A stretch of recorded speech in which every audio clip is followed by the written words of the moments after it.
సంకటనాశన గణేశస్తోత్రం. నారద ఉవాచ ప్రణమ్య శిరసా దేవం గౌరీపుత్రం వినాయకం భక్తావాసం స్మరే నిత్యమాయు కామార్థసిద్ధయే ప్రథమం వక్రతుండం చ ఏకదంతం ద్వితీయకం తృతీయం కృష్ణపింగాక్షం గజవక్తం చతుర్థకం లంబోదరం పంచమం చ షష్టం వికటమేవ చ సప్తమం విఘ్నరాజం చ ధూమ్రవర్ణం తదాష్టమం నవమం ఫాలచంద్రం చ దశమంతు వినాయకం ఏకాదశం గణపతిం ద్వాదశంతు గజాననం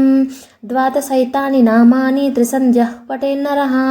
న చ విఘ్నభయం తస్య సర్వసిద్ధికరం పరం విద్యార్థి లభతే విద్యం ధనార్థి లభతే ధనం పుత్రార్థి లభతే పుత్రాన్ మోక్షార్థి లభతే గతిం జపేత్ గణపతి స్తోత్రం షడ్భిర్మాసైః ఫలం లభేత్ సంవత్సరేణ సిద్ధించ లభతే నాత్ర సంశయః అష్టభ్యో బ్రాహ్మణేభ్యశ్చ లిఖిత్వాయు సమర్పయేత్ తస్య విద్యా భవేత్ సర్వ గణేశస్య ప్రసాదతః.